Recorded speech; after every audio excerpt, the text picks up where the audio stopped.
Boa noite. Então, gente, dando continuidade ao Cine Debate, né? Vou agradecer a presença aqui do diretor do filme, o Afonso Shoa, né, que vai nos brindar aqui com esse bate-papo, e também ao psicanalista Múcio Greco, que é o coordenador clínico do Desembola na Ideia, para tratar um pouco das questões relacionadas à questão da adolescência, da periferia, entender um pouco esse fenômeno do que seria o jovem adolescente no século XXI, né? Se a gente for levar em consideração o aspecto da adolescência, que existem fenômenos culturais, sociais que determinam essa fase, né? Como que a gente pode entender esses jovens da periferia, né, que, de certa forma, são convidados a inventar, a criar um tipo de realidade onde as instituições, a escola, né, a família, elas são muito pouco presentes ou, às vezes, completamente ausentes. E conversar com a gente também, né, levando em consideração a sensibilidade do artista, né, como que ele se aproximou desses jovens, como que foi esse processo de cativação, de confiança que esses adolescentes foram depositando no processo de trabalho, de invenção, né, cinematográfica, e de que maneira que eles conseguiram fazer um trabalho tão interessante, né, e de que forma que isso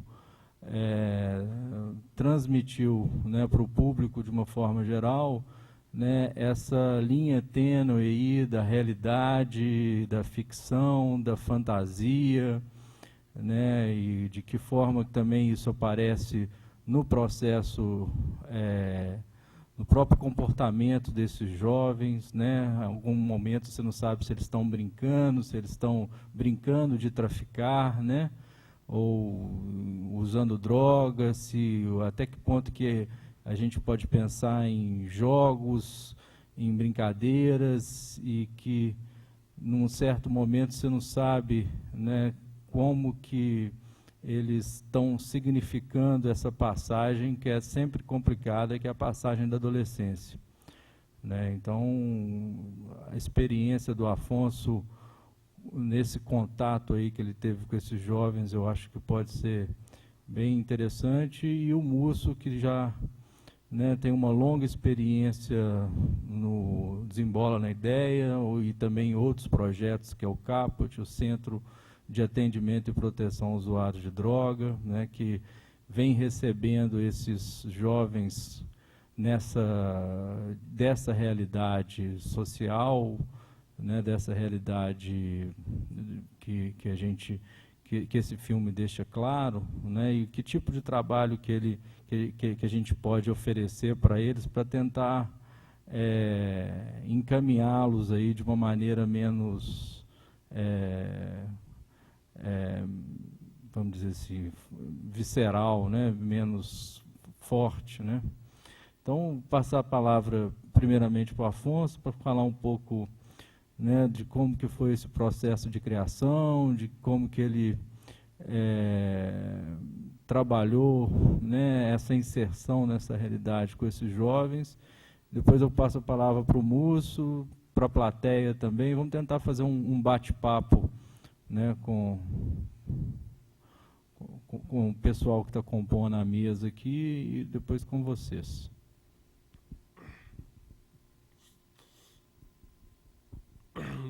Boa noite.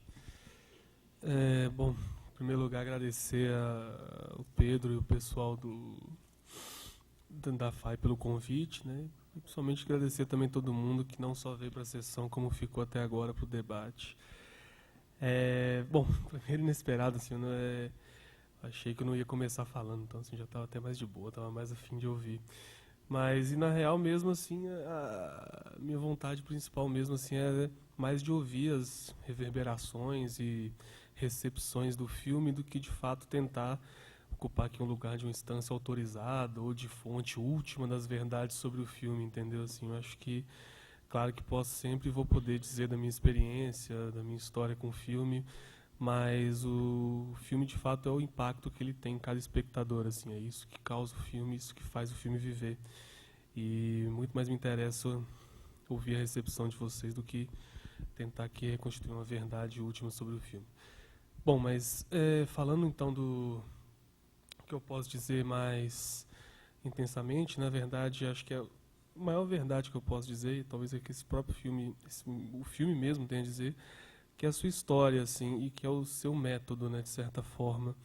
É uma longa história, assim, e, bom, se me deixar, eu fico falando, tem hora que eu falo pra caramba, então, assim, e esse próprio é meio longo, vou tentar não ser muito longo para não para a coisa não degringolar. Mas, assim, a história desse filme se mistura, de certo modo, a história da minha vida, e não só da minha, mas com certeza de todo mundo que fez esse filme. Bom, eu moro lá no bairro Nacional, até hoje ainda moro por lá, e isso é um componente fundamental para a gente entender como é que é a minha relação com essas pessoas e qual que é a minha relação e minha perspectiva diante desse filme, assim. Esse filme nasceu de uma vontade minha, pessoal, de fazer um filme no bairro onde eu morava, e uma vontade que surgiu de um incômodo, que de certo modo tem a ver com esse local onde estamos hoje, que é o FMG, porque, bom, ainda mais hoje, um dia um pouco simbólico para falar disso, né? Existia um Brasil em 2003 e no começo dos anos 2000 em que era muito difícil alguém de uma periferia entrar na universidade. Hoje parece uma miragem, parece que a gente acostumou e que as coisas sempre foram assim, mas não, não eram. E era muito difícil, e no meu bairro mesmo só conhecia eu e mais um cara que tinha passado na universidade, um amigo meu que está comigo no filme, que faz o som direto, que é artista plástico, é o Arley Desali, e eu que passei aqui na UFMG para fazer comunicação. E quando eu entrei aqui, eu comecei mudou muito minha cabeça, me abriu muitas perspectivas, enfim. Eu comecei a gostar muito de cinema e comecei a me inclinar para isso, tal, e cheguei até a fazer um projeto de curta que depois virou um longa e foi o meu primeiro filme, que foi surgido nesse âmbito da minha experiência ainda então universitária. Nada a ver, não tinha tematização disso, assim, é mais um contexto do momento da minha vida onde a coisa aconteceu. E eu fiquei incomodado, assim, de repente, quanto mais eu entrava nesse universo do cinema, eu fiquei incomodado não só também com o primeiro filme que eu fiz, assim, de ter visto que a minha realidade eu não tinha de fato o meu lugar, na minha realidade, os meus amigos, o que eu mais conhecia, o que eu melhor conhecia, o que eu mais tinha de próximo de mim, eu não tinha colocado no meu filme. Isso me deixou um pouco cabreiro comigo mesmo, dizendo assim, caramba, acho que eu devia ter sido mais honesto comigo mesmo. E também comecei a ficar um pouco encucado com o universo do cinema, principalmente quando eu fui fazer esse filme, então, que coisas juntando com a equipe e tal, e assim, foi de perceber uma coisa estranha, uma relação de classes que existe dentro do próprio universo do cinema, que causa uma estratificação, uma separação que é muito cruel, que é um símile mesmo da nossa sociedade, assim, e de ver que pessoas como os meus amigos de bairro e que as pessoas do bairro nacional ou de periferia só têm lugar subalterno no cinema. Só serve para carregar peso e correr risco fazendo ligação elétrica ou instalação de maquinário. E era muito estranho quando eu fui fazer esse filme, porque a única pessoa que conhecia o lugar onde eu morava e que tipo tinha passado pelo meu bairro era o cara que era maquinista e que no primeiro dia de almoço da equipe o cara não queria jantar com todo mundo porque não era comum que os maquinistas e subalternos almoçassem com a equipe e com o diretor. E eu pensei a ficar muito cabreiro com isso e não achar que nada disso era muito bom e que na verdade a gente tinha que fazer o cinema torcer o seu esquema e fazer o cinema forçar a se adaptar a outra realidade. E que o melhor caminho para isso era eu filmar onde eu morava e filmar a periferia onde eu cresci e onde eu conhecia os meus amigos. E, bom, nessa perspectiva também de ser o mais honesto consigo mesmo, resolvi, até por inclinação, por uma vontade, por um desejo, filmar as pessoas jovens, filmar meus amigos. Filmar um pouco do que eu já tinha uma obsessão pessoal com essa onda meio coming of ages, um rito de passagem, enfim. Filmar essa formação de personalidade num contexto periférico, assim, como é que é isso, entendeu? Assim, adoro literariamente os romances de formação, acho muito bonito, mas eu queria ver isso acontecendo num contexto de periferia, como é que era essa passagem, o que acontecia, enfim. E comecei então filmando alguns amigos, Na verdade, assim, a história começou quando eu escolhi os 5 amigos que eu gostava e pedi para eles para poder filmar com eles. Desses 5, só 3 toparam. 2, apesar, continuam meus amigos até hoje, mas foram muito sinceros e odeiam câmera e não queriam tirar nem foto. Falaram, vaza. Aí eu fiquei só com esses 3. Na verdade, dos 3, só 2 continuaram no filme, que é o Adilson, o rapaz que casa, né, e o Eldo, o metaleiro, que toca gaita no final, e eles são até a menor participação. Os outros 3 personagens do filme, eu só conhecia de vista o Juninho, e eu não conhecia o Menor e o Neguinho. Eu conheci eles por causa do filme. E o filme teve 4 anos de processo de gravação, né? Um processo muito intenso, muito misturado com a vida.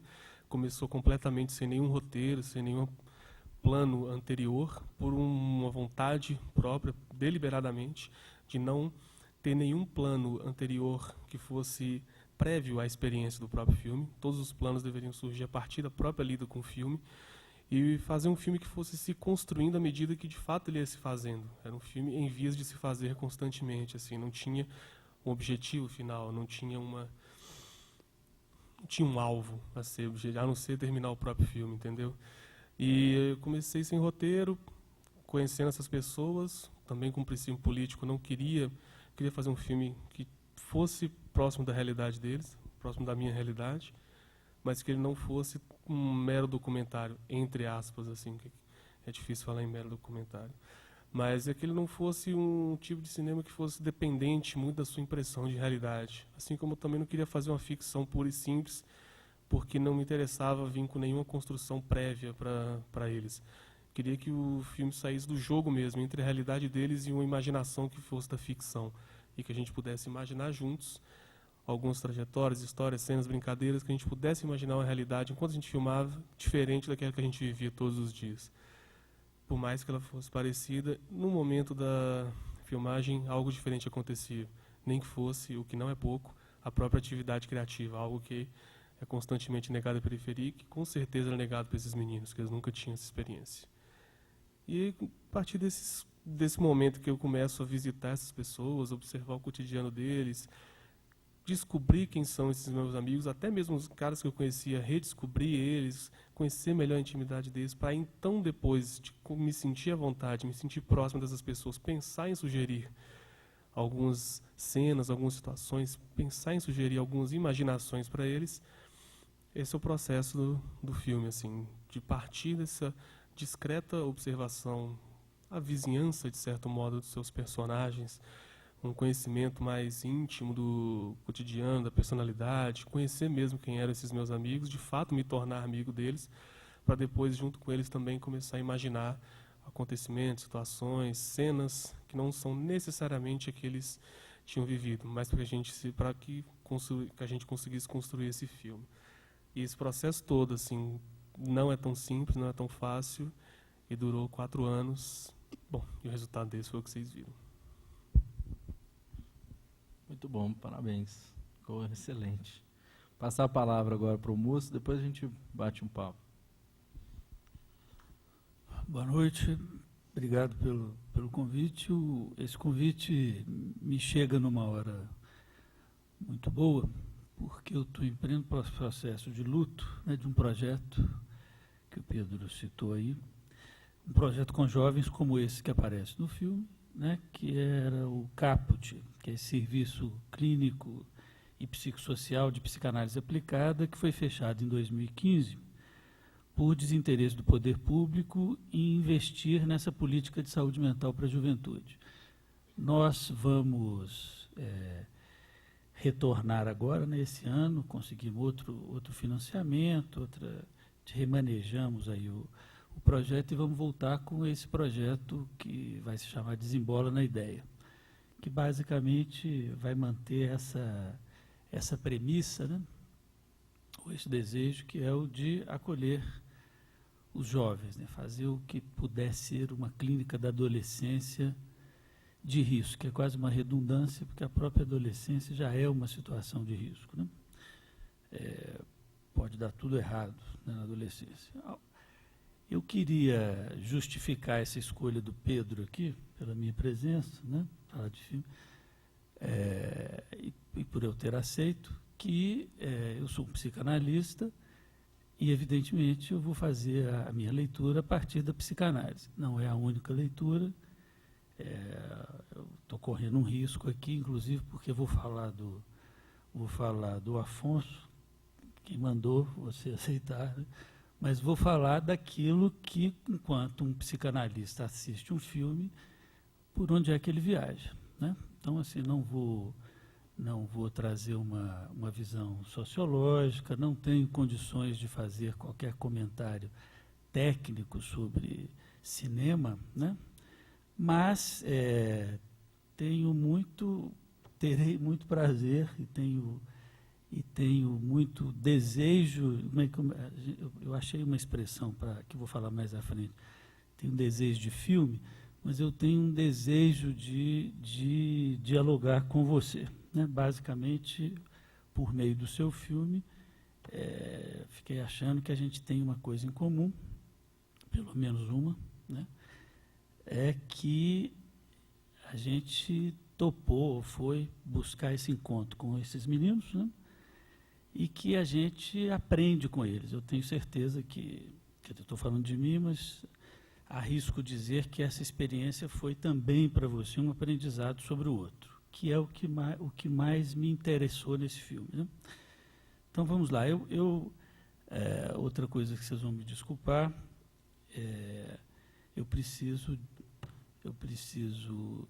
eu e Bispo do Rosário, preciso das palavras escritas e preciso de uma guia.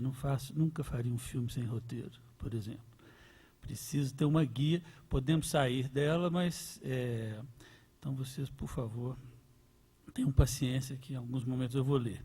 E eu dei um título para o que eu vou falar, que é Eu Queria Mudar, que é alguma coisa que essa música incrível do final que ficou batendo o tempo todo, e agora eu cheguei aqui no finalzinho e, por sorte, estou com ela aqui tocando na minha cabeça. Eu queria mudar. O título do filme, né, A Vizinhança do Tigre, eu li isso numa entrevista, veio de um verso que ele havia imaginado: a adolescência é a idade do tigre, e do desejo de tratar desse estado de fúria, desse tigre da juventude, né, são palavras do Afonso, referindo-se a essas pessoas que estão o tempo todo roçando esse furor e, ao mesmo tempo, não se deixando contaminar por ele. Um tigre que ronda a vida dos jovens que, no entanto, não incorporam essa ferocidade, precisam domá-la para passar pelo rito de formação. Eu entendo que há também, além desse tigre pulsional que o Afonso descreve, um tigre como alusão ao real lacaniano. Não temam, eu vou tentar, apesar de usar termos lacanianos, vou tentar ser claro, coisa que os lacanianos não são. Que é o seguinte, quer dizer, quando a gente fala de pulsão, né, que eu acho que ele está dizendo, esse tigre, ele está falando de estímulos internos, né, de excitações, de ideias afetivas, esse conceito freudiano aí na fronteira do mental e do físico, né, do somático, que está aí, evidentemente, que está na adolescência e que é capturado pelo filme, né? Quando eu falo do real lacaniano, eu estou dizendo de alguma coisa não como contrário do ficcional ou da fantasia, né? E não estou dizendo que real é realidade. Para quem não conhece esse termo, que eu acho muito próprio para um filme como esse, o real é o que retorna inexorável ao mesmo lugar, como os astros e as estrelas, né? É o que retorna, é pleno, quer dizer, é aquilo que basta a si mesmo, é fora do sentido, mas é feito de cortes, resistente à demanda, é o impossível, o inapreensível, é o que está no centro do que se entende como experiência psicanalítica, em relação ao imaginário e ao simbólico. Então, o real, no sentido que eu acho que o artista soube trabalhar e captar, é aquilo que está articulado ao vazio, é aquilo que escapa à significação, é o que nos falta por inteiro, né? Um exemplo, que tem vários, né, que eu acho nesse filme, do que eu estou chamando desse real. Por exemplo, a caneca azul da mãe do Juninho. Não a caneca não a caneca como um discurso, como essa tentativa de oferecer juízo, né? Pedir a Deus um pouco de juízo para a cabeça do filho. A caneca depois da operação da bênção, depois que o Juninho bebe e que fica na mão dessa mãe e a câmera fica parada, e essa mãe com a canequinha azul, que depois essa canequinha é até uma das coisas que o Juninho leva da casa quando ele sai da casa. Né? Quer dizer, eu acho que ali tem um fulgor do real, nessa canequinha. O olhar do Juninho, depois que ele fuma com o menor, né? Um olhar vazio, depois ele já teve um discurso, ele diz, os meus amigos têm carro, conquistaram alguma coisa na vida, e a gente, o que a gente tem? O que a gente é? Nada. Aí o menor fala, nada. Esse olhar que está meio na penumbra e depois ele é iluminado pelo isqueiro do outro menino. Né? O outro menino fica ali. Ali eu acho que tem também esse fulgor do real. Acho que um elemento também que eu estou chamando aqui desse real é o som da gaita, esse som melancólico da gaita do Eldo, que a gente fica sabendo depois que morreu. Né? O filme é dedicado a ele. Quer dizer, não ele tocando a gaita, mas esse som que fica e que continua a hora que os meninos estão no skate. Esse som melancólico e finalizador que deixa a gente nesse lugar, igual os meninos ali, meio deslizando, sem sentido, depois do efeito do filme sobre a gente. Acho que isso é também uma configuração, uma apresentação do real. Então, estou entendendo, e acho que trabalhar a adolescência, ou trabalhar com adolescentes, ou tentar encarar o tigre aí na adolescência, é também tentar dar conta de um real. A própria adolescência é um período para dar conta de um real, uma mudança de corpo, no mínimo isso. No mínimo, uma mudança de corpo. Né? Você tem esse real para você ver o que vai fazer com ele. Acho que os adolescentes estão sempre às voltas com isso. Né? Aquilo que escapa às palavras e que o filme mostra, e a clínica com adolescentes mostra, aquilo que escapa às palavras sobra em real. Né? E é por isso que a adolescência é vivida basicamente por atos, né? Atuações, esse corpo lançado aí no mundo, atuando, buscando alguma significação, buscando lugar. Eu acho que isso é muito bem captado nesse filme. Né? É do cineasta Jean-Louis Comolli a expressão sob o risco do real. Comolli pode não ser lacaniano, duvido um pouco, mas seu real tem tudo a ver com o real de Lacan, pois nos desamarra de nós mesmos, dos cordões confortáveis, isso é uma fala do Comolli, dos cordões confortáveis de nosso conhecimento, adquirindo o que ele chama de um valor de um encontro. Para Comolli, cada pessoa filmada na prática documentária encontra sempre aberta a possibilidade de tomar a cena, até mesmo o filme, para fazer a sua cena, o seu filme. Ou seja, para ele, o desejo do filme não deve aparecer somente de um lado, o da realização ou do realizador, já que há entre aqueles que são filmados um desejo de filme tão grande, se não maior, quanto o desejo daqueles que filmam. Isso está ali em A Vizinhança do Tigre. Apropriação do espaço cênico pelo personagem, sua coautoria, sua entrada nas suas próprias palavras a partir de uma escuta verdadeira.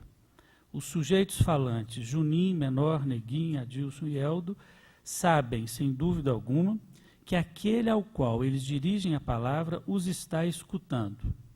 O Showa é comoliano ao tomar o cinema como uma arte da escuta. O Comolli que usa essa expressão. A câmara, ainda do Comolli, como um ouvido, e a escuta como aquilo que constrói a palavra escutada. É também comoliano ao colocar o espectador em crise, isso é, deslocado para fora de suas referências habituais, modificado, por pouco que seja, e interrogando os efeitos do real que lhes são apresentados. Como lhe fala, o espectador não sai indene da viagem cinematográfica, o seu refúgio retorna do lugar do outro. O nosso refúgio, isso de que não queremos como sociedade saber, está lá. Os meninos pobres, pardos e negros, sem perspectiva de futuro, sem registro no mundo, sem concretude simbólica, à margem, como objetos sem valor em meio às pequenas e grandes catástrofes do mundo capitalista. Na tela, os jovens aparecem em situações casuais, improvisando brincadeiras em locais ermos, derrubando tijolos em construções abandonadas, espremendo frutas na cabeça uns dos outros, lutando esgrima com espetos de churrasco.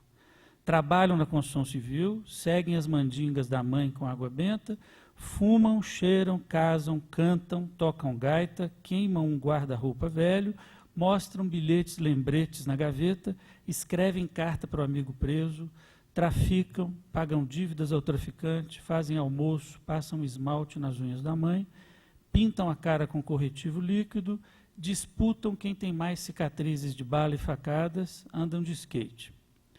Olham para a câmera, congelados, comem uma foto, olham para o espectador ou para o nada, como se uma sombra de melancolia estivesse sobre eles. E o diretor, onde está? Isso é tão arriscado a gente fazer comentário com o diretor presente, é muito melhor, igual no consultório, a gente interpreta, pô, se não for aquilo, foda-se, né? Mas aqui, a gente corre o risco do cara falar assim, eu já fui comentar um filme uma vez, e era um filme que eu não vou falar aqui, qual que era, mas era um filme, o diretor estava. E eu fiz uma interpretação linda sobre a arte, que a arte verdadeira, ela não deve ser aquela que dirigida ao rei, né, mas é aquela que é dirigida ao morto, né, que cada artista tem um morto para quem ele toca, para quem ele filma, para quem ele fotografa. Achei uma lindeza isso, vira o diretor, porque tinha uma coisa dessa no filme, vira o diretor e fala, olha, não entendi nada do que você falou, agora aquele negócio do humor está certo, porque eu sou espírita, e assim, não era nada disso que eu estava pensando. Vamos ver o que vem por aí, não é? Mas então vamos. E o diretor, onde está? Como consequência das premissas metodológicas da escuta e do risco do real, a posição de Afonso Uchoa no roteiro, na direção e na montagem não será, evidentemente, a do observador distante e tampouco ele se ocultará sobre a capa do pensador para estabelecer julgamentos sobre a vida, o pensamento e o comportamento dos jovens do bairro Nacional de Contagem, ou mesmo para usar os personagens como confirmação de alguma tese pessoal. Não há demonstração também de qualquer condescendência e nenhuma espécie de campanha da fraternidade cristã em curso. Ele simplesmente testemunha, acompanha, colabora, cria junto. Uma frase que eu achei do Afonso numa entrevista é assim, o filme feito por eles, para eles e com eles. A arte documentarista, entre aspas, de Uchoa, que permitiu que esses jovens lhe e nos falassem, reside em sua capacidade de saber escutá-los como se escuta, em princípio, um semelhante, em toda a sua diferença como sujeito e não como um objeto. Esse é o método do psicanalista quando constrói um caso clínico. Escutar, acolher integralmente a apresentação do pensamento e interpretar. No caso de um filme, a interpretação é a edição, que organiza um certo sentido sem tentar reduzir, contestar, explicar ou aderir à fantasia dos sujeitos. Com isso, potencializa e amplifica a voz e o discurso, permitindo que o sujeito filmado / analisado, entre aspas, encontre de fato um lugar no mundo, a inscrição do seu nome próprio com uma significação única e absoluta. Né? Neguinho, Menor, Juninho passam a significar para quem assiste algo diferente de antes da gente assistir e até talvez antes deles participarem do filme. Né? Nessa parceria, o Uchoa teve que saber também se eclipsar. Eclipsar não é desaparecer. Se você não tivesse ali, esse filme não tinha acontecido. Então tem uma presença, mas tem que ter um eclipse, né? Para que o discurso dos personagens se impusesse e conduzisse a narrativa. Se o Showa se identifica com seus vizinhos de bairro, isso não faz com que perca a dimensão da alteridade desse outro. Afonso disse em uma entrevista, eu te estudei, cara, fiz esse filme para me sentir um pouco mais pertencente ao bairro, para descobrir mais essas pessoas com quem eu não tinha um diálogo tão forte, para saber de verdade quem eram os meus amigos e para fazer novos amigos. Termina a citação. Mas, mais que um desejo de conhecer, é o que eu acho que tem. Havia um desejo de mudança. Aí uma fala do Afonso. Esse filme me proporcionou conhecer meu bairro de um jeito que eu nem imaginava. Mudou a minha relação com ele.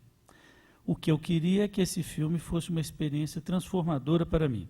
O desafio que me impunha era o ver o meu bairro e aquela minha realidade comum de modo diferente.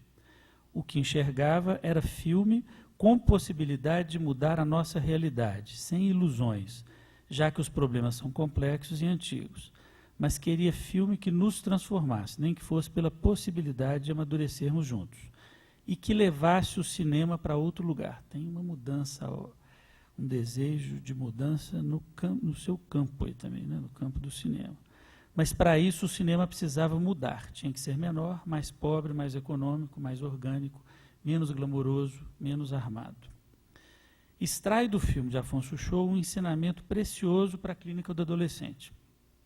Hoje, a psicanálise encontra um grande desafio em relação ao que seria um sintoma, aquilo que demanda tratamento.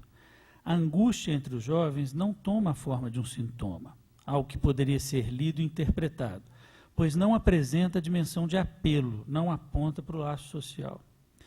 É uma clínica da passagem ao ato, da desagregação do caráter simbólico do sintoma, sem valor de mensagem cifrada. Um sintoma social, a gente podia dizer, não um sintoma subjetivo. Trata-se de um retorno do gozo no real que não pede nada nem quer dizer nada.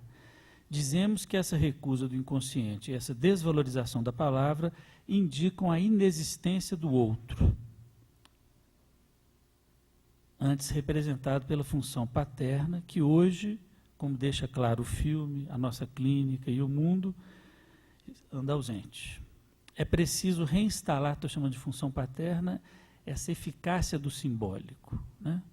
Os ideais, a direção, isso, escola, família, né? Aquilo que a mãe do Juninho tenta, com a água benta, trazer para ele, alguma coisa que falta, né? Juízo, possibilidade de construir um futuro, de projetar um desejo e se colocar em algum lugar no futuro, criar um ideal, né? Funcionar dentro do registro simbólico. É preciso na clínica, e acho que no mundo, e acho que esse filme ajuda, reinstalar a dimensão do outro, né? Para possibilitar a implicação do sujeito no laço social, né? O processo do filme A Vizinhança do Tigre nos ensina como criar esse outro. Um outro que diz sim e que faculta ao sujeito outra resposta, outros modos de dizer não ao outro. Que é importantíssimo que um adolescente possa dizer não ao outro, né? Eu não sou como você, eu vou fazer a minha vida, né? Você não sabe nada. Que isso essa separação e essa passagem é fundamental na adolescência, né? Só que há de haver maneiras, né, menos arriscadas ou maneiras que funcionem melhor no mundo do que dizer não dando tiro em alguém ou correndo o risco de tomar um tiro, que é o que acontece muito com essa juventude que a gente viu no filme, né? O adolescente demanda justamente ser escutado e reconhecido como responsável por sua palavra e seu ato, até que o seja social e juridicamente. Não foi isso que Afonso Showa promoveu com seu método participativo no filme? Os jovens que participaram do projeto reencenaram, vivenciaram ou reimaginaram fatos e situações de suas vidas, em suas próprias palavras. Na passagem à adolescência, a falta de referência leva o sujeito a ter que inventar suas próprias soluções, e o que se apresenta é que a possibilidade de encontro com o outro se dá, paradoxalmente, por meio da ruptura do ato da violência, que é o modo pelo qual o sujeito tenta salvar sua singularidade. Com seu filme, Afonso propõe outra via. Ele se deixa levar a passeio pela criança, por assim dizer. Ele leva em conta o que o jovem diz, sem medo do sintoma, sem medo do real, olhando de frente para o tigre, promovendo um laço social inédito para esses meninos. O nó da adolescência contemporânea, sem uma regulação no seu encontro com o real do sexo e da morte, é exatamente esse. Como é que o adolescente pode realizar sua vida com sua própria iniciação subjetiva nas condições atuais, sem um outro que funcione como garantia? Como subjetivar-se e achar seu lugar como homem no mundo? Isso é interessante também, que o filme, a questão é muito específica do universo masculino, né? Sem levar em conta o tigre, em tempos em que a toxicidade é algo a ser eliminado. Café sem cafeína, agora é uma citação do Zizek. Café sem cafeína, nata sem gordura, cerveja sem álcool, sexo virtual sem sexo, guerra sem guerra e hoje, mais que nunca, política sem política. Afonso Uchoa não desintoxica seus personagens. Ele e seus meninos correm risco, porque o artista e o adolescente têm isso em comum. Não podem não fazer de outra forma, senão deixando-se capturar por essa atração de um ato a ser efetuado, como se ele fosse mais autêntico do que as palavras. E dá-lhe cocaína em cena, e dá-lhe espeto de churrasco apontando para os olhos do outro, perigosamente perto, fazendo ponte no abismo do vizinho, em contraponto ao muro da linguagem. Agora é uma citação do Zizek. Tema seu vizinho como a ti mesmo. Já apregoava Zizek em seu estudo sobre a violência. A gente podia dizer com o Uchoa, veja teu vizinho, né? E acho que o Uchoa não é menos agressivo do que a proposição do Zizek, porque não é qualquer coisa ver esse vizinho, né? Veja teu vizinho, alguém cujo modo de vida nos perturba.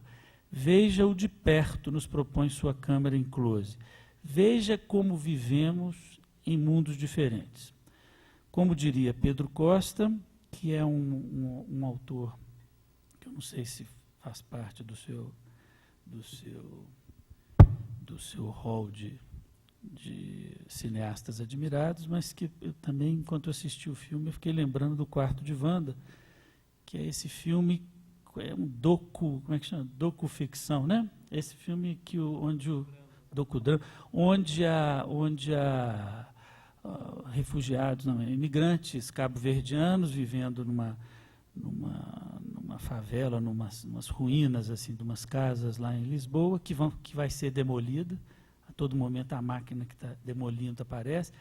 E essas pessoas que de fato vivem lá, elas vão encenando um pouco do seu cotidiano aos modos de como você trabalha, né? Então, como diria Pedro Costa, não há remédio, não podemos deixar de ver. Isso. Então, agradecer a fala do Musso, né? A fala também do Afonso. E antes de lançar para a plateia, fazer algumas perguntas, né? Fazer alguns comentários, um pouco caminhando aí com o que o Musso colocou, né? E pensando um pouco na questão da produção do filme mesmo, assim, você já chegou com o roteiro pronto, né? Na forma que eu compreendo, na forma que o Musso foi fazendo a leitura do seu filme também, eu acho que você foi, de certa forma, deixando os adolescentes irem falando, se expressando, e aí foi caminhando um pouco com eles, mas ao mesmo tempo eu acho que você teve também uma sensibilidade, você falando um pouco da referência dos romances de formação, né, do Bildungsroman, né, você vê que, por exemplo, o Joyce no Retrato do Artista, né, que é um romance de formação, você vê que tem todo um processo ali de nomeação que o adolescente vai passando, né? No caso do Joyce, ele deixa de ser jesuíta e resolve ser artista. Você vê que no seu filme também você procura mostrar que em algum momento assim, um adolescente ele se revela em outro lugar, né? Ele tenta se revelar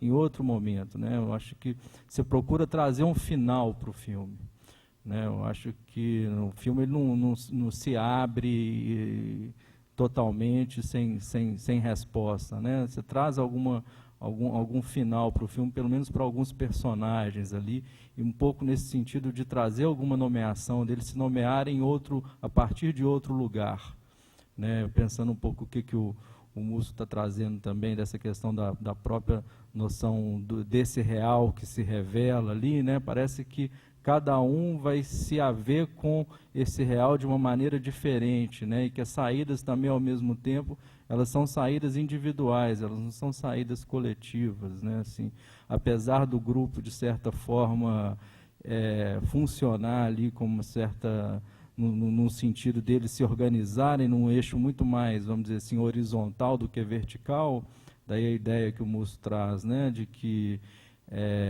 a inexistência do outro, desse grande outro, seria a escola, a família, os pais, o trabalho, né? Um chega até a falar com o outro, né? Seu pai tem um bar, por que você não trabalha com seu pai, né? Eu estou pior que você, né? Seu pai pelo menos tem um bar, né?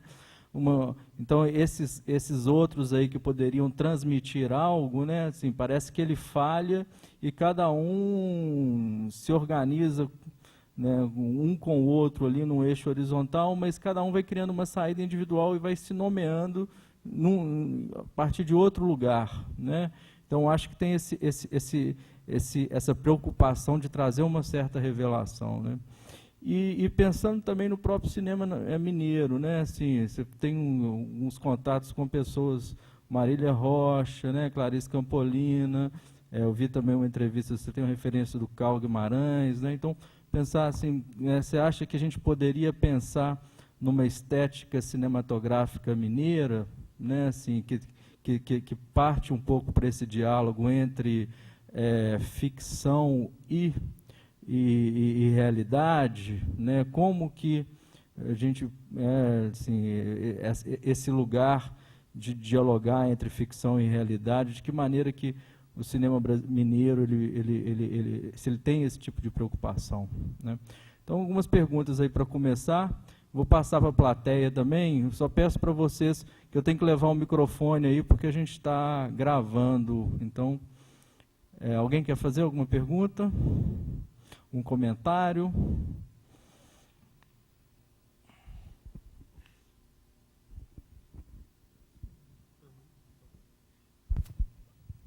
Alô?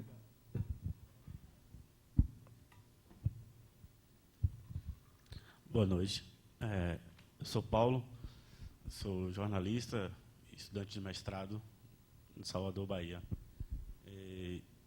Eu estou aqui justamente fazendo uma reflexão do que você apresentou nesse filme, porque o que fica muito latente é você não ter esse bairro como um laboratório apenas, né? Como você, na sua fala inicial, traz que você é um morador desse bairro, e eu posso falar também nessa visão, porque assim, eu sou morador de um bairro periférico de Salvador, onde durante muito tempo universidades, pesquisadores vão em loco para fazer pesquisas. Então, meramente laboratório, esses bairros, né, as pessoas. E, nesse caso, você sendo um morador, você tem um olhar de dentro dessa realidade, né, onde pessoas que são da sua relação, e traz justamente essa questão de como também, nessa questão social, como essas pessoas são violentadas, né? Violentadas na falta de assistência dos seus direitos, né? E essa trilha sonora de Eu Quero Mudar, sem uma perspectiva de mudança, né? Porque o querer está sendo dificultado por possibilidades, né? Essa ausência do Estado em si, e vai também a questão dos arranjos sociais, né? Então, assim, essas fantasias de brincadeiras, esses dialetos, tudo isso que envolve é justamente esse arranjo para que essa realidade ela seja essa realidade dura seja minimizada. Então, assim, na verdade, a minha fala é justamente nesse sentido de estar trazendo essa reflexão do olhar de dentro, né? do autor, do diretor, participante, e parabenizar pela iniciativa. E aí, uma pergunta só para finalizar meu comentário é saber como que as pessoas, né, elas se perceberam nesse trabalho, né? Qual é a devolutiva, de fato, desse trabalho para essas pessoas diretamente que participaram e dos moradores em geral, né? Qual foi a sua devolutiva, além de estar trazendo um produto final? Obrigado. Fazer mais uma rodada aí. Alguém quer perguntar mais alguma coisa?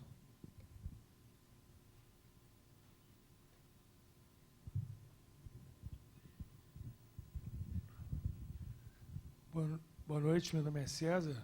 Mas fazer um comentário. Você estava falando do romance de formação e, por acaso, eu fiz um estudo sobre um romance de formação de país, que é Os Sertões. E eu peguei uma linha de pesquisa que era pegando um pensador chamado Maurice Blanchot, não sei se vocês conhecem, ele é ligado à psicanálise até. E ele vai falar que o autor, né, ou, no caso, o artista, a gente pode estender para o artista também, ele só vai fazer uma verdadeira arte mesmo quando essa arte é de experiência, quando ele mergulha no universo que é retratado, quando ele mergulha num outro. E aí ele sai do seu discurso, ou da sua realidade, vai para essa realidade desse outro, né? E aí, na verdade, ele não. Eu acho que quando você fala do eclipse, né? Na verdade, o autor o artista, ele se mostra como um mediador. Ele sai do seu discurso, ou do seu lugar, ele não está no lugar do outro mais também, mas ele ele faz essa média, né? Então é mais um comentário mesmo. E ele sai modificado, ele sempre vai sair modificado, por mais que ele conviva lá, que ele tenha uma convivência, por mais que ele tenha uma outra convivência aqui nesse espaço acadêmico, o autor ele vai sair modificado, o realizador da obra, né, eu acho. É mais um comentário mesmo. Alguém quer tomar a palavra aí? Não? Tem lá no fundo. Responde agora ou mais essa? Como é que é? Vou fazer a última pergunta aqui. Dá para lembrar, né? Boa noite. Meu nome é Lucinéia, eu terminei o doutorado ano passado, exatamente sobre adolescentes. Aí o meu local de trabalho foi na escola, né, em escolas municipais, onde adolescentes chegam até o final do ensino fundamental totalmente analfabetos funcionais, né, e aí sem perspectiva nenhuma. E aí fiquei muito assustada, né, com os diários que eu lia, que não tinha perspectiva nenhuma, igualzinho esse filme. Então, identifiquei bastante adolescentes que a gente entrevistou, né? E uma das questões que eu chego no final é como que essa palavra ela é negada. Então, assim, ele está numa situação de analfabetismo funcional porque a palavra lhe foi negada, né? E como que, no seu caso aí do filme, o quanto que essa devolução da palavra, devolver a palavra para ele, o tanto de produção que aconteceu, né? Então, eu gostaria que vocês comentassem, né, do ponto de vista da psicanálise, né, e também do ponto de vista aí do cineasta, né, que mergulhou aí, né, nesse outro, nesse estranho familiar, né, que são os adolescentes.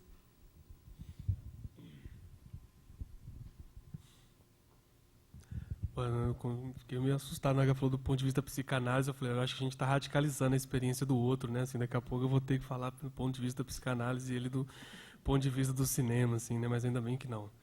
tem também um espaço para pro tal ponto de vista do cinema, né? Pô, deixa eu tentar lembrar aqui, não só dos três. Bom, só para não, sei lá, não deixar me passar batido, né? Assim, como o Musso falou e o Pedro também e tal. Acho até que rolou bem, assim, na real, não fiquei... Quando começou o anúncio do texto, eu fiquei mais preocupado. Eu falei, meu Deus, lá vem, assim, lá vem. Relações psicanalíticas e interpretações psicológicas naquela base quase interpretação autobiográfica. Eu falei, ixi, lá vem.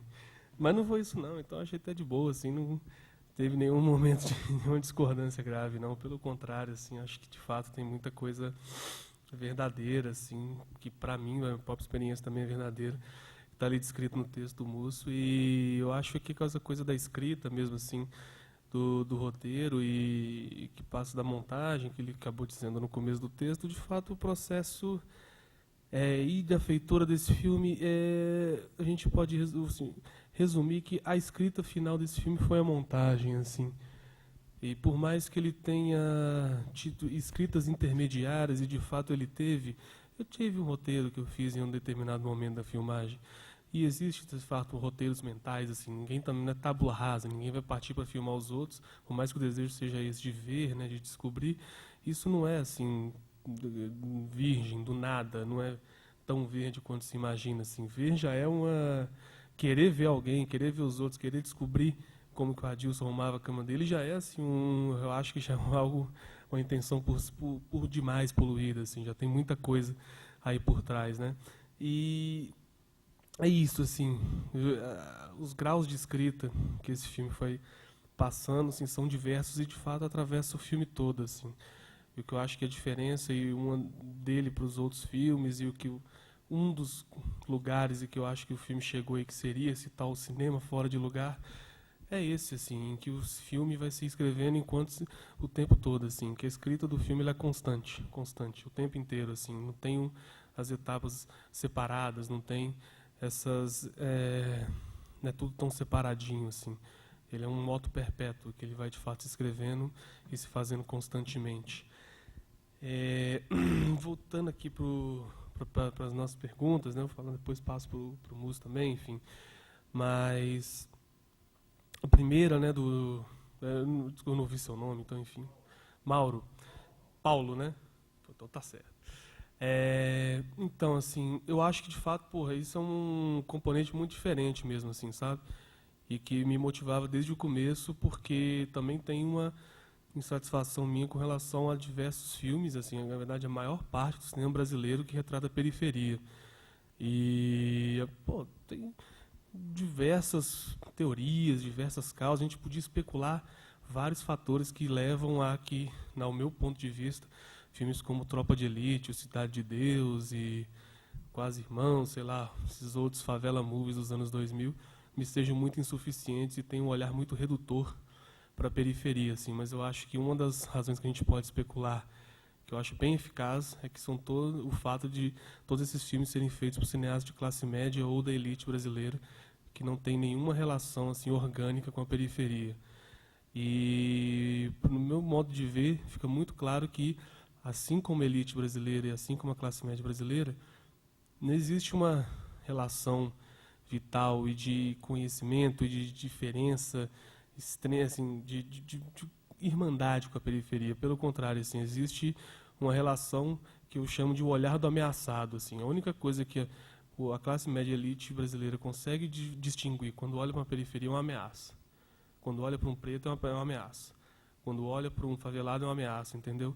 E quem tem medo desse tipo de gente, quem olha para a periferia e só consegue sentir medo e só consegue vislumbrar um ataque, vai filmar ameaçado. Ou então vai filmar a ameaça. E todos esses filmes, para mim, só filmam a ameaça. E aí chega no ápice no Tropa de Elite, que é o contra-ataque da ameaça, que o herói é de fato quem invade a favela e, usando método de tortura e violência direta contra os supostos ou mesmo deflagrados traficantes, é aplaudido pelo nosso público de cinema, né, e bate recordes de bilheteria e vira herói nacional, que é o Capitão Nascimento. Tem coisa aí que é muito simbólica, que explica muito do estado nosso das coisas e que explica muito o método de funcionamento, o mecanismo de relação da classe média alta e da elite brasileira com relação às camadas mais pobres. E é claro que eu queria fazer um negócio diferente disso, que não tem nada a ver, assim, porque é mentiroso, porque não é real, porque é falso, porque é canalha também, entendeu? O que esses filmes fazem quando retratam a periferia. E a gente tinha que bater nisso de frente, assim. E o melhor jeito de bater nisso de frente era não só fazendo um filme diferente do que eles fazem, mas fazendo um filme de um jeito diferente do que eles fazem e mostrando coisas que eles não mostram e escondendo o que eles mostram.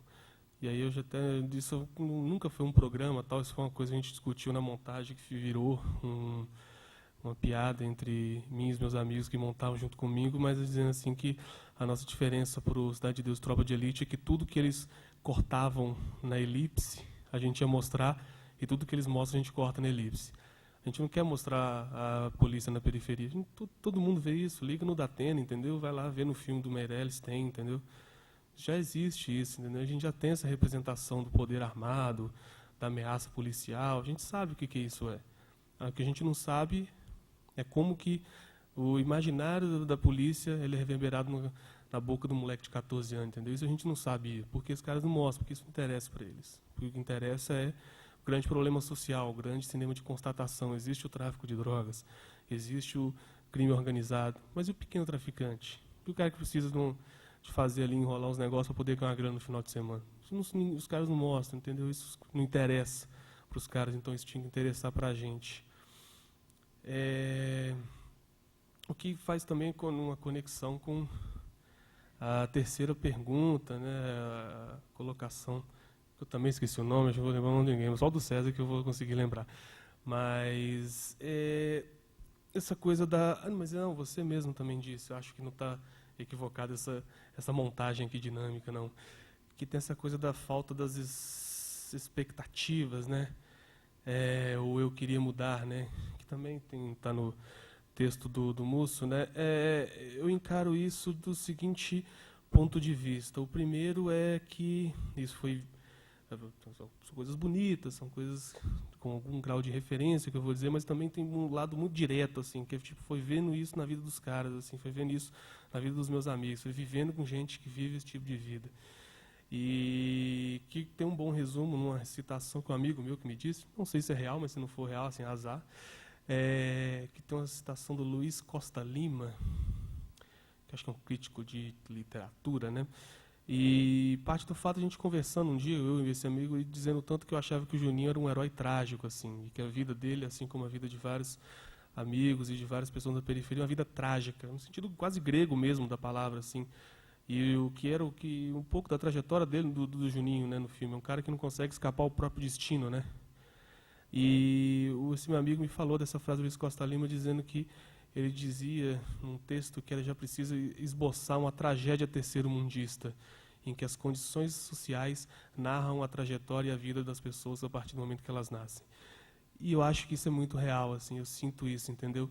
Apesar de que isso não pode ser dado como um muro com o qual você vai bater inevitavelmente, porque isso também não acreditava, assim, o princípio de mudança tinha que acontecer, porque fazer filme para corroborar o status quo, fazer filme para mostrar que as coisas são sempre assim e que não tem como mudar, para mim não faz o menor sentido, assim. Acho que o problema é para fazer alguma coisa, para filmar, para fazer arte, você tem que tentar uma perspectiva nova, assim. Tem que tentar mudar alguma coisa, nem que seja em você mesmo, entendeu? E sim, eu parto desse ponto de básico, de que de fato essa tragédia terceiro-mundista, ela está aí nos cercando, ela está aí nos rondando, entendeu? Ela está lá determinando a vida de várias dessas pessoas e pegando a trajetória, a biografia desses moleques, escrevendo assim desde o começo, o que é muito triste e que também é muito trágico, todas as acepções da palavra. Mas o que eu gosto de imaginar do Vizinhança é que, por mais que esse muro seja forte, ele não é intransponível, entendeu? E por mais que tenha uma melancolia, e tem, por mais que no filme tenha um saldo final triste, e por mais que a somatória final das coisas seja de que é muito difícil algo excepcional e diferente acontecer, eu gosto de imaginar que o filme termina com pelo menos o Juninho como um recado principal de que é possível fazer o que se quer. De que ele faz, então, o que ele quer, ele some, ele sai. Ele está com dívidas, ele está voltando a viver a mesma coisa que viveu, que levou ele para a cadeia. Ele está fazendo as mesmas coisas de sempre, mas ele ainda quer fazer nesse ano diferente. E ele tenta fazer um diferente. Se deu certo, não sei. Se é um caminho para a felicidade, o filme não quer dizer isso, e seria muito hipócrita e mentiroso. Mas também acho que fechar e encerrar eles no grande mar da desesperança, eu não acho que o filme faz isso, e eu também não gostaria de fazer isso com a vida deles. Assim. Eu gostaria de pensar de que, por mais que seja vago, por mais que não tenha ali aquela garantia, não tem nenhuma promissória de que a felicidade vai ser encontrada, pelo menos existe um jeito, caminhar, andar, sozinho que seja, sabe? E é assim que eu gosto de imaginar que o final do filme e o saldo final da trajetória deles, e principalmente do Juninho. E não só dele, o menor termina lá com o nome dele, entendeu? Ele termina preso no que ele sempre foi, assim, um cara que é grafiteiro, é tag, sacou? A tag é isso, é deixar uma marca, deixar uma presença e se aferrar a uma arte também, entendeu? O cara está lá preso, ele está lá preso na mesma casa que ele começou no filme, preso naquele lugar de abandono e desesperança, mas ele tem algo para poder se aferrar. O Neguinho também, é o revólver, mas que seja também. E o Adilson é o casamento, que não é um sinal de felicidade. O cara casa no mesmo dia, de noite, ele está pensando, será? Mas assim, continuou, a vida continua, entendeu? Eu acho que esse modo perpétuo para frente, mesmo sem garantia de felicidade, mesmo sem certeza de uma satisfação final, assim, eu acho que é o que fica, e para mim é o que fica desse filme, assim. E por mais que então seja melancólico, eu acho que não é terra arrasada, assim, eu não gosto de imaginar como terra arrasada. E sobre a palavra e linguagem, assim, falar só rapidamente, eu acho que tem um pouco a ver com isso também, assim, sabe? Eu não sei como é que é essa coisa de escola, tal, assim, sei das minhas experiências e sei também da experiência com relação ao filme. A gente tentou filmar uma cena na escola, é terrível, assim, relação com os professores, tal, foi muito, muito ruim, assim, a galera não está preparada mesmo, não, assim, escola é um negócio, sei lá, esse negócio não vai dar nada, não, assim, porque é uma dissintonia com relação à vida dos meninos e a cegueira em relação à criatividade deles, assim, a negação de tudo que vem do mundo dos caras e aquele rotulado, assim, como se fosse subcultura, como se fosse ignorância, como se fosse burrice, como se fosse depravação, é muito grande, assim. E aí isso não vai estar, assim, que diálogo é esse que você pode ter se eu estou errado desde o começo, assim, eu não converso, e eles também não conversam, estão tão certo eles, entendeu? E a palavra é isso, assim, a palavra está com eles, a palavra é de quem fala, entendeu? E eles falam. E a palavra deles está certa. Se a da escola dá nota vermelha para eles, é a escola que está errada, entendeu? E o negócio do filme é que eles falavam, e o jeito que eles falavam era muito significativo do que eles eram. E é claro que tinha que ouvir, é claro que tinha que trazer a linguagem deles, porque a invenção e a criatividade deles também começava na linguagem e no corpo deles. Então, assim, tinha que trazer linguagem e corpo, porque era... Se eu queria fazer um filme com eles e queria mostrar o que eles têm de próprio e diferente, eu tinha que começar pela palavra e pelo corpo.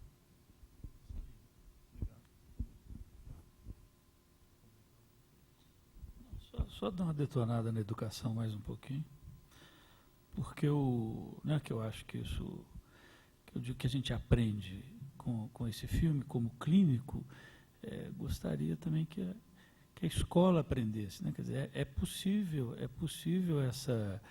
essa construção de um outro onde está faltando, né? Desde que você disponha a fazer como o Afonso fez, como a gente faz na clínica, quer dizer, aprende com o menino, né? Vê o que tem ali, ó, né? Aprende, escuta, né? Quer dizer, tem alguma coisa ali, tem uma invenção. Como é que era a coisa assim?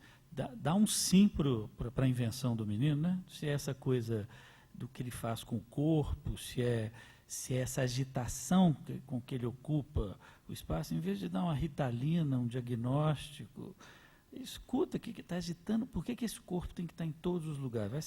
Vai saber o que esse corpo, né?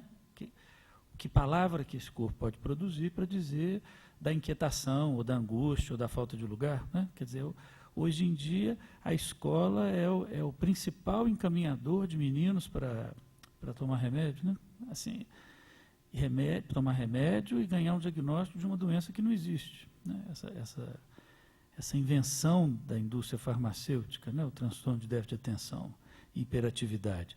Juninho, fosse de outro segmento, de outra classe social, já estava na ritalina. Ele ia até gostar, parece, né? Mas porque parece que com um pouquinho de álcool o negócio fica bom. os meninos acham uma vantagem, porque é uma anfetamina, na anfetamina tem lá sua onda, né? Então, essa coisa do melhor que você pode oferecer para um jovem, né? O lugar que ele vai passar a maior parte da adolescência, da infância, que é a escola. Se ela não está afim de aprender, ela detecta que tem uma coisa que não está funcionando bem ali, né? Ele não quer aprender, esse menino só pensa em funk, esse menino é malandro, esse aí é bandido, ou o que seja. As próprias famílias costumam, a gente escutava muito isso no Caput, né? Menino de 13 anos, eu já desisti, esse aí não tem jeito, né? Não tem jeito porque ele não quer nada. Não existe quem não queira, né? Alguma coisa todo mundo quer, né? Precisa de você apurar o ouvido para saber o que ele quer e o que ele já achou, né? Porque às vezes, né, as invenções passam por alguma coisa que não agradam aos adultos, né? Você pode não achar a melhor música do mundo, o funk, pode achar essa maneira de revestir a pele aí, um negócio de bandido, assim, para que tatuagem, para que não sei o quê, né? Ou essa língua nova, as invenções linguageiras, né? Você pode achar que está fazendo uma depauperação do nosso idioma, mas ali tem um potencial, né? Uma potência de invenção que poderia apresentar, né, para as instituições uma direção, né? Quer dizer, penso muito na escola. A clínica, eu acho que está atenta a isso, né? Uma clínica que escuta, né? Não estou chamando de clínica esse negócio de ficar dando remédio, não. Esse negócio de ficar dando droga deixa para o traficante. Eu acho que alguns médicos estão confundindo o seu papel, querendo ocupar o lugar dos outros, cada um com o seu negócio. Esse negócio de droga já tem um negócio, um saber sobre isso, um negócio que caminha muito bem, o gerenciamento, uma empresa com poucos recursos, mas que funciona bem. Então, assim, essa questão do médico ficar drogando, sendo fornecedor de droga de menino, acho que tem um negócio que tem que ser denunciado, né? E essa escola que não ensina nada, né? Que a colega fala ali assim, a função da escola deveria ser educar, né? Se sai menino de lá sem isso, tem alguma coisa muito errada, e não deve ser com os meninos, né? Alguma coisa muito errada com o outro, né? Que somos nós, né? As instituições, os adultos. Ao ver o filme, né, a gente pensa assim, não, mas um filme de favela, droga, tráfico, e aí a gente fica surpreendido que não é mais um filme visto pela classe média alta que você está falando, né? Igual Cidade de Deus, Tropa de Elite, que tem tiro, tem ação, tem morte, tem tráfico, né? É o contrário, né? Um filme que você vai dar voz a uma população que foi filmada muitas vezes, mas nunca realmente falou do que acontece nas quebradas, né? Então, eu acho que essa sensibilidade você realmente conseguiu trazer para o público que não tem conhecimento do que acontece na periferia. Isso, né, é valioso. Alguém gostaria de fazer mais algum comentário, falar alguma coisa? Porque já, né, são 10h10.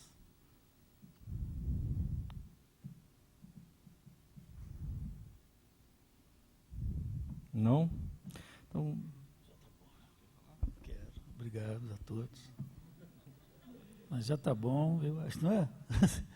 Porque isso de você poder assistir e depois conversar com quem fez é bom, né? Faça mais isso. Acho muito bom.